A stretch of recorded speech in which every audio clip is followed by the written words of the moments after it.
All right, well, here we are at our first real go at practice for you on progress, not perfection. So let me just walk you through kind of how I'm going to set this up. Always good to have handy a tube ringer. Super, super helpful. We've got these on our website. You can get this pretty much at any art place. I've never really looked anywhere else, but I can't imagine it's the only type out there. So get yourself one of these. I used to use these tube twister kind of things, but I actually damaged a lot of tubes of paint with these, so I don't use these anymore.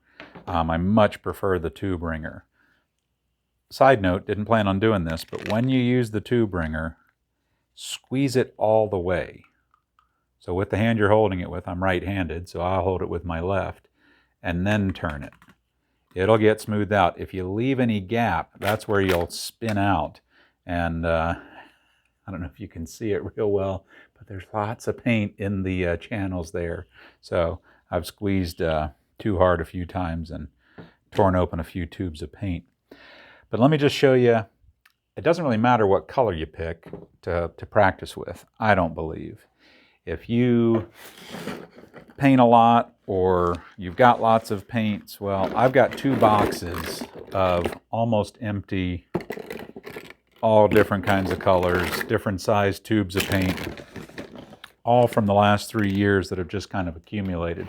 I couldn't figure out how to hold them all up to show you on the video. So really all I'm going to use, I wanted you to see that I used to use these tube twisters. I don't care for them, so I don't anymore, but you do what makes you happy and what works well for you. Let's see what kind of condition the rest of this paint is in. I'm just going to use some Prussian blue. So what I want to practice on these piece or two of cardboard for you is some trees, a few different ways on trees, mostly evergreens. I like painting evergreen trees. Let's just give that a toss. Whoops, missed the box. Good to have a big table there. I'm going to put some cad yellow that I've had left over there for a while as well, just if we want to do any highlights. I'm not worried about putting any tree trunks in these. We're just going to practice. Start off with a fan brush and do some practice. So I've got a old peanut jar. I actually take this on demos. That's why it's got so much masking tape on it, because I'll tape this to my easel, my portable Bob Ross easel that I use. But I'll start kind of as brushes are on the cycle out from class. I've actually got another cup of them over there, but you can just look at a few brushes and see how they'll wear over time. Like these are both number 3, so these started as the exact same size. Well, I am sure you can see, look how much shorter the hairs are on this one, just because it's gotten more experience. So it's been cleaned more, it's either been used more aggressively, it doesn't really matter, but they'll change over time. And man, nothing better than retiring a few super, super old brushes. Look at that little warrior there. This one's been through quite a bit. So anyway, I'm just grabbing a number 3. We'll start with a small one. I'm going to load the paint just like I would if I were in the middle of a painting to do any tree. So I'm going to pull both sides of the brush through the paint, giving it a little wiggle, and be gentle with your fan brush. Pull it in one direction. I'll show you this next time. I'll get loaded. I'll put this on my portable palette so I can hold this up to the camera, but I'm going to show you before I get started. So I've wiggled, wiggle both sides of the brush, and then smooth, smooth, smooth. Look at that. Look how deep into the bristles the paint is, both sides. And I'm going to try, let me see if I can see this and hold this at the same time. Do you see how sharp the end is? It's almost like you're looking down the edge of a knife. That's what you want your brush to start as. Now, let's say you're doing a tree that's going to have some degree of detail, or you just want to kind of play with it. Well, oftentimes we do this in class. Bob does this on the show. Just give yourself a little center line to follow. I don't like doing it that way if I'm going to be doing an evergreen tree. I see people do that a lot in class, and I don't know how they hear that in my instructions, but all my suggestion would be is touch. You've got that super thick load of paint. You've got it sharp as a knife, so those bristles are pulled together real nice. All you've got to do is touch. Just barely touch. And this is just a line to give you an idea to follow. So that's really all you need. This isn't for any finished painting product, but I'll just show you the difference. So now just lead in there with a corner, touch and let it bend. Push and let those bristles bend. Move back and forth and just let more of the bristles touch. Now as you get lower, flip over, use the other side of the brush so you're using all the paint, and then wherever you're going to stop, you want all these little wispy things. If you're going to put some highlights on your tree, all we've done is put in the back side of the tree. Well, you say, Dan, I want to put a tree trunk in there. All right, well, let's just grab the little knife then. We'll use this same dark color, get our little roll of paint, and just touch it. Just touch it. Don't do the whole thing. Don't follow right back up your middle line. I see people do that in class, and I'm like, wait a minute. If we walked outside to look at a tree, would you be able to see the whole tree trunk? And of course, everybody goes, no, of course you can't see the whole thing. And I'm like, well, what'd you paint the whole thing in there for? Don't do that. Just touch it. Just touch it a couple places. So let's do another one.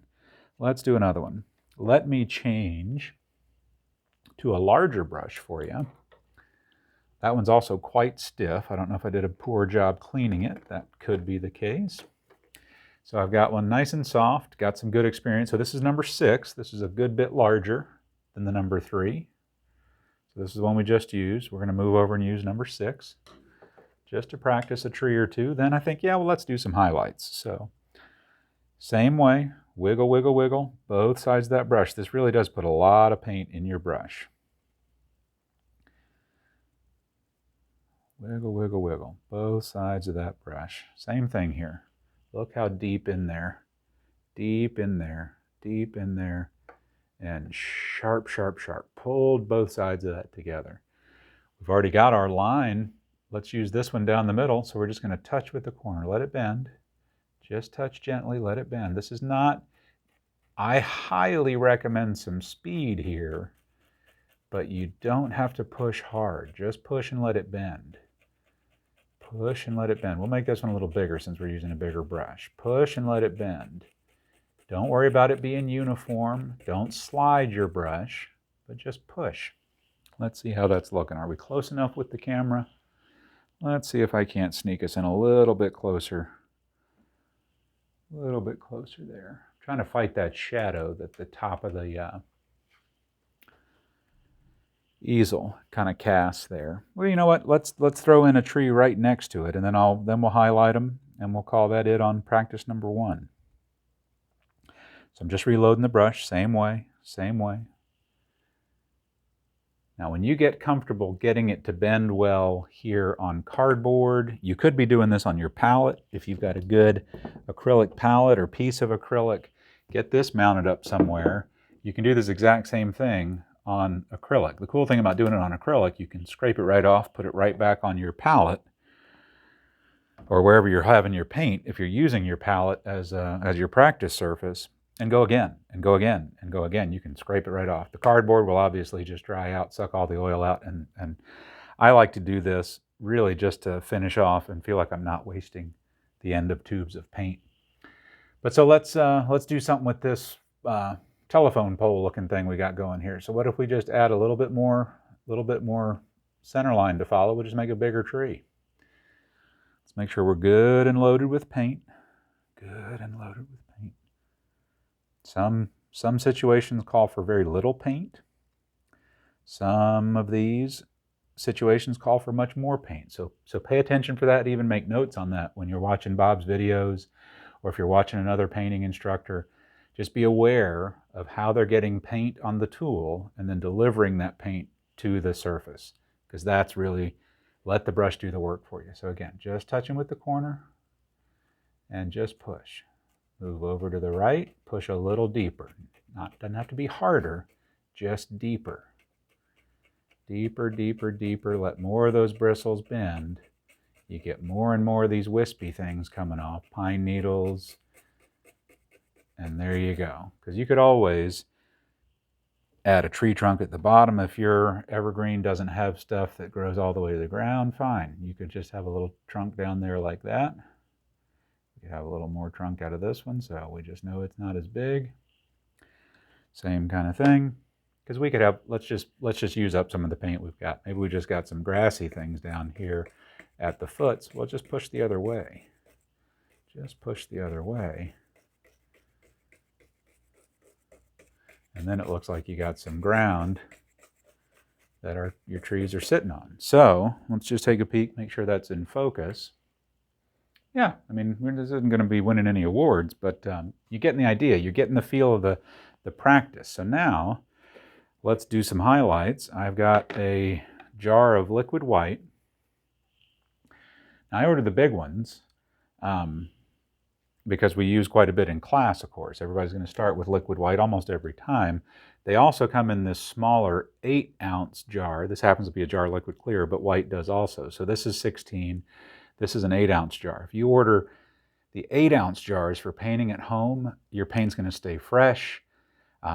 You'll need to stir it. When you first get it, you can really give it a good shake because it's got a great, it's almost like a prescription bottle seal around the top inside. So you can really give it the what for and shake it, just like you would if you're going to paint the wall. You're going to shake that paint really well, or they'll do that at the hardware store for you. But I would say start with the smaller jar because it will last you a good while. You can do lots and lots and lots of paintings with the 8-ounce, but it's also fresh, less stuff to store. And if you really get hooked like I did, then start getting yourself the big jars. And yes, of course, all this stuff.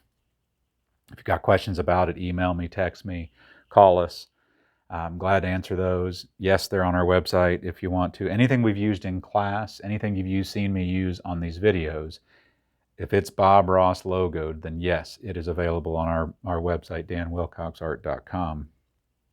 And if you've been our student, then make sure you've got our discount code so that you're getting 10% off. I just dipped straight into my liquid white. I should have shown you that in process. I'll do that next time. But I literally just plunked the brush straight down in there. You can see it dripping on my hand a bit because I picked up so much. If you do that in one smooth motion, your paint will not come off of your brush into your liquid white. So don't be afraid of that. You do not have to go clean all the blue out of this brush because what's one of our golden rules? A thin paint, which is the liquid white, will stick to a thick paint. The blue is our thick paint in this case. The liquid white is the thin, so by going straight into it with the brush, it's just the liquid white sticking to the blue. The blue does not come off in the jar. Boy, it took me a long time to believe that. Not really a long time, but I giggled for months and months and months every time that worked. So I'm just nipping in here to some of that cad yellow I put on my palette work area over here for paints. Just kind of pulling both sides. I'll show you in just a second. Well, what happens? It's not just on a old Ziploc bag that yellow and blue make green, but if you mix yellow and blue, you get green. I've got all kinds of different variations. It's real streaky on my palette. Yellow parts, blue parts, that's totally fine with me because I just am going to come in and kiss these trees with a little bit of highlight.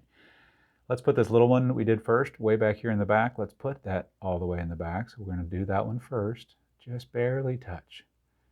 Barely touch. Same idea. Let more of the bristle bend as you're covering some of these big ones. But as you get down here towards the bottom, less and less and less. Really just some main highlights there on the larger branches. But make sure you leave these dark areas. Don't cover it all up. Boy, it gets to feeling good and you just go crazy. That's okay. You'll learn from that. Been there, done that. I still do it from time to time, so don't think you'll ever outgrow that. You just got to laugh at yourself every time you do, because you can always go back over and put some more dark in it.